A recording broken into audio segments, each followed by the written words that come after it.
is like our theme for the month. So you all are working on balance on some of your assignments and some of your content that you're creating. So that will be something that we are consistently looking at and talking about. Just can I get a few volunteers? You know, I like volunteers to keep the conversation going.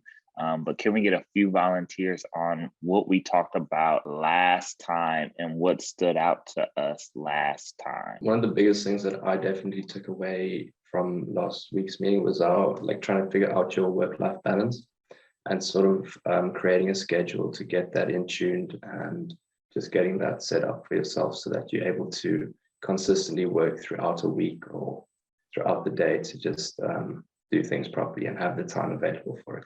Cool. Okay. We'll move on. Don't worry. So things to think about, right? I'm going to go over it real quick with you all. I wanted you to come back with different things that kept you balanced in your life, right? Think about what are those things that keep you balanced in your life? What make you happy?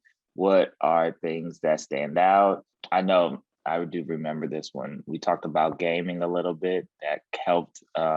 Maybe that was one that Demetra remembered as well. But thinking about things that keep you focused, keep you excited, keep you motivated to continue that. And that's what we're going to talk a little bit about today. We're going to talk about emotional balance. How many of you all feel like sometimes things happen and it kind of deters you or derails you from things that you're interested in? Let's just do a quick show of hands. What does that look like for you all? Can anyone give like brief example? I have an example. So, with college, since I do illustration as a major, sometimes like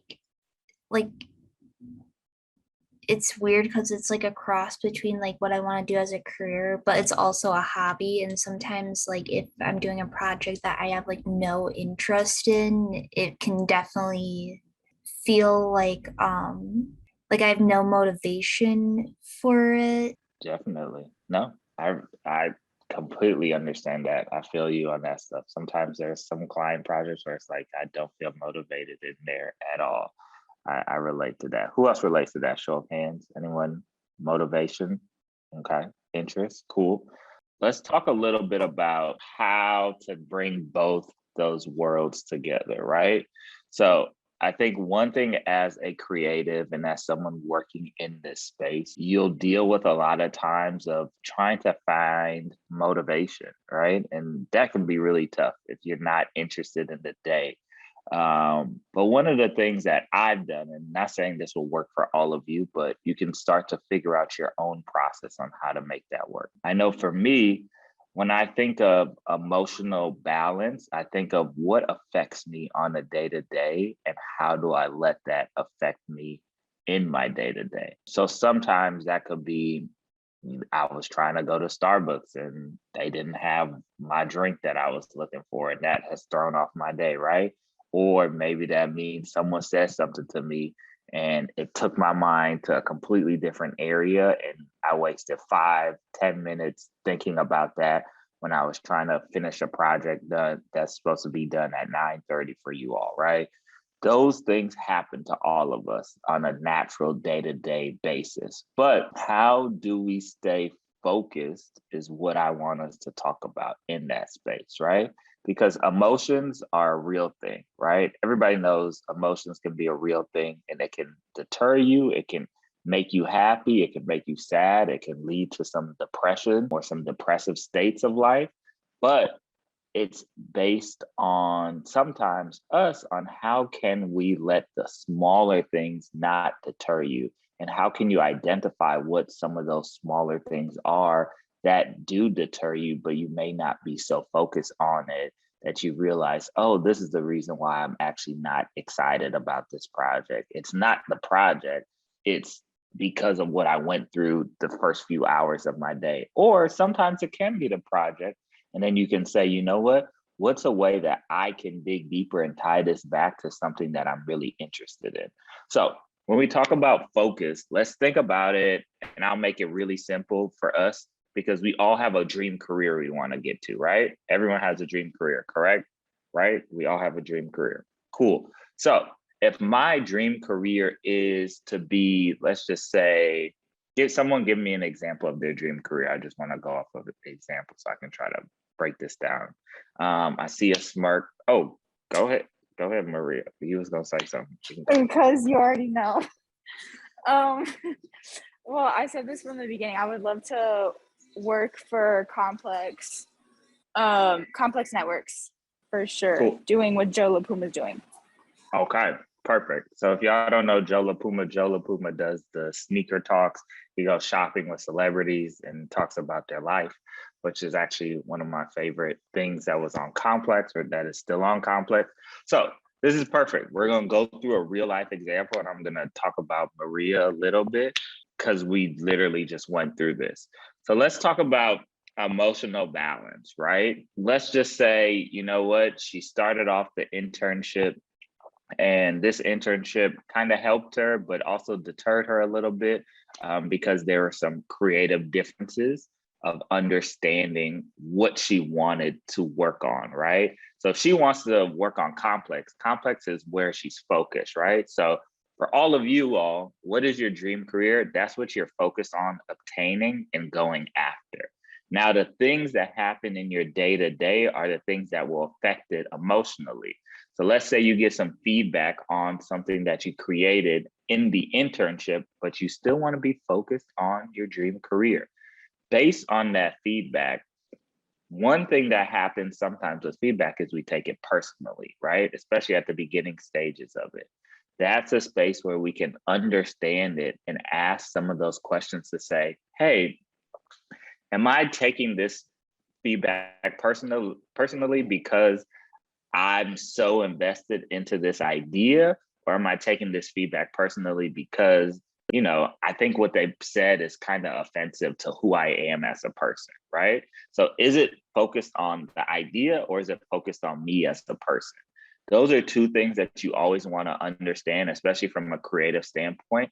How can I look at the feedback? If it has nothing to do with me personally and it's focused on the idea, that's a space where you can practice on removing your connection emotionally from that idea, right? It has nothing to do sometimes with you as a person, but it has to do with the idea maybe not fitting into the bigger picture of the projects that are coming along.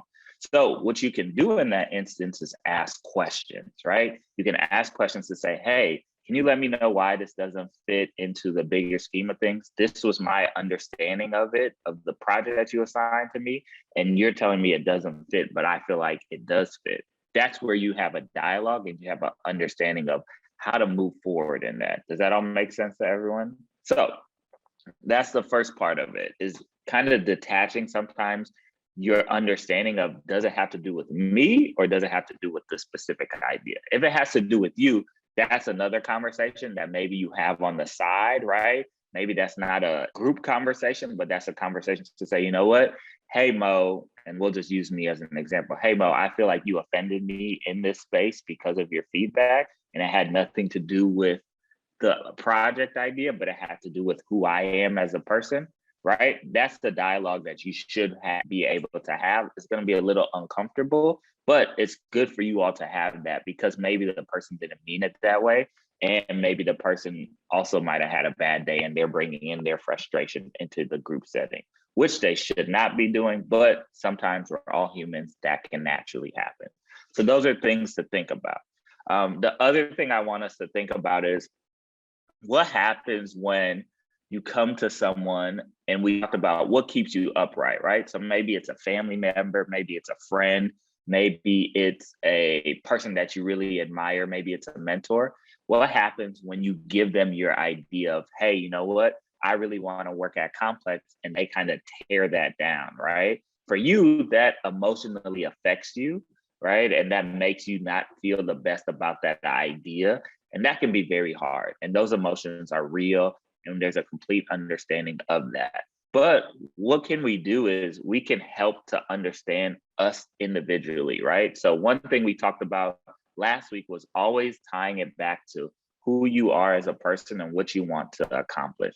So if I understand that, hey, my goal is to always work at complex, and that's something that in my quiet time, in my time with myself, for me, I would say in my prayer or my meditation time, that's something that I've consistently seen as a vision. When I'm close my eyes and I understand what I want to do, I always go back to that moment, right? To reassure myself, especially if it's coming from someone that's inside my close group of friends. Does that all make sense? So making sure that you ultimately are the one that's reassuring yourself, because that is where your ideas and things of that nature come from, rather than having it be dependent on somebody else. I think those are things that I've learned throughout the years, where with dim events, I had this idea for since 2013 when I was at DePaul, right? And some of you go to DePaul, but let's just say in college, it doesn't matter what school it was, where I had this idea since I was in college. And most people who started that ride with me are not here today as it continues to grow, and other students across the world. And most people didn't understand that. But what I tied back to is the reassurance of myself during my quiet meditation and prayer time, that I was realigned in that. For me, that was God. For you all, that might be the universe. That might be just you speaking it into fruition, right? So whatever that looks like for you, reassure it with your internal being first. And that's where all those ideas should come from, because not everybody is going to clearly understand the vision and the understanding of what you want to accomplish and create in your life. Does that all make sense? Everybody got that? Feel good about that? Make sure, reassure yourself. Don't let other people deter you, because nobody truly understands what you're supposed to accomplish. And if you want a reassurance of this, listen to any of your favorite celebrity interviews, right? They always talk about doing something on their own. People didn't believe in them, and then they created something, and now they're a big superstar, or whatever that might be. Take that same example and apply it directly to your life. So whatever you fully believe in, move forward in that. And that's something where emotionally it can be very tough. But like we said, the focus on balance is weighing it in specific situation. You're not always going to be fully balanced, but you have to weigh it in specific situations that you're dealing with on a day-to-day basis. So making sure that you detach sometimes from that emotion and say, why is this happening to me? Or why did this person give me this information? Or how am I taking this feedback? And sometimes you got to ask questions, right? It's going to feel a little bit uncomfortable, but for you, it'll help ultimately to see that, am I sometimes coming up with this narrative in myself, which that can happen a lot of the times, where I've come up with things where it's like, oh, they don't like me because of X, Y, and Z. And then I've had an uncomfortable conversation with someone, and it hasn't even been that. They might have just been dealing with something on their day-to-day, or maybe they thought I didn't like them, and there was a clash of just us coming up with our own false narratives that never connected us in a working relationship type space. Does that all make sense? So always think about that. What I would like you all to do, because we're coming up on our time, is to focus in on a situation where you might have felt unbalanced emotionally and how that affected your day-to-day, and really analyze that situation to say, was someone in that space affecting my emotional balance, or was I personally affecting that emotional balance? And why was that happen? Analyze a specific situation where you felt emotionally imbalanced and understand, why did you feel that way? Because a lot of the times, once you understand the why, if it comes from an outside source of someone who maybe deterred you away from your dream, and now you've taken that anger out on everyone else for the rest of the day, which I have done that plenty of times, right? I'm sure we all can say we've done something similar to that. We don't have to raise our hands on that, but we can internally say, yeah, I've probably done something like that. We can analyze that and say, all right, because I know this happened, I don't need to talk to this person before I go into sharing and before I go into a creative process, or trying to create something, or try to create an idea, or try to build my company up, right? Go into it and analyze, why is this happening? And then you start to figure out, where do you set boundaries in those spaces, right? How do you create a space where you can consistently create ideas, but you set boundaries within it? So last example, and then I'll let you all go into breakout rooms. I want you to share this with someone, but a thing that I've always realized and seen in our day-to-day as far as the work that we've done is sometimes we go back to saying, hey, I don't always see a direct correlation to being able to create on a consistent basis because of emotions or people or things that I might have lacked interest in. Going back to your dream career, if you know your dream career is to work at Complex, take an idea that they've done at Complex and apply it to your day-to-day work. So if that means, you know what, I'm working with a client that's in healthcare, but I don't want to work in healthcare. I want to work in the sneaker industry and show all these cool sneakers. Then what you can do in that is say, you know what, on Joe LaPuma's show or in the space that I want to work on, they really focus in on telling people's story. So what am I going to do? I'm going to practice how to tell someone's story, but I'm going to apply that to healthcare. It might not be my dream job, but I'm focused on getting to that point of where I can tell anybody's story, and then I can easily switch that over to a sneaker industry or a celebrity or whatever that might be. So focus on what's the ultimate goal, right? Because if your ultimate goal is to story tell, right? That's the ultimate goal, but it just looks different in your current situation. So if you're working with a healthcare company, I still need to practice and know how to story tell, but it's not where I want to be right now, but I'm building up the tools and the skill set on how to story tell. Does that all make sense? All right.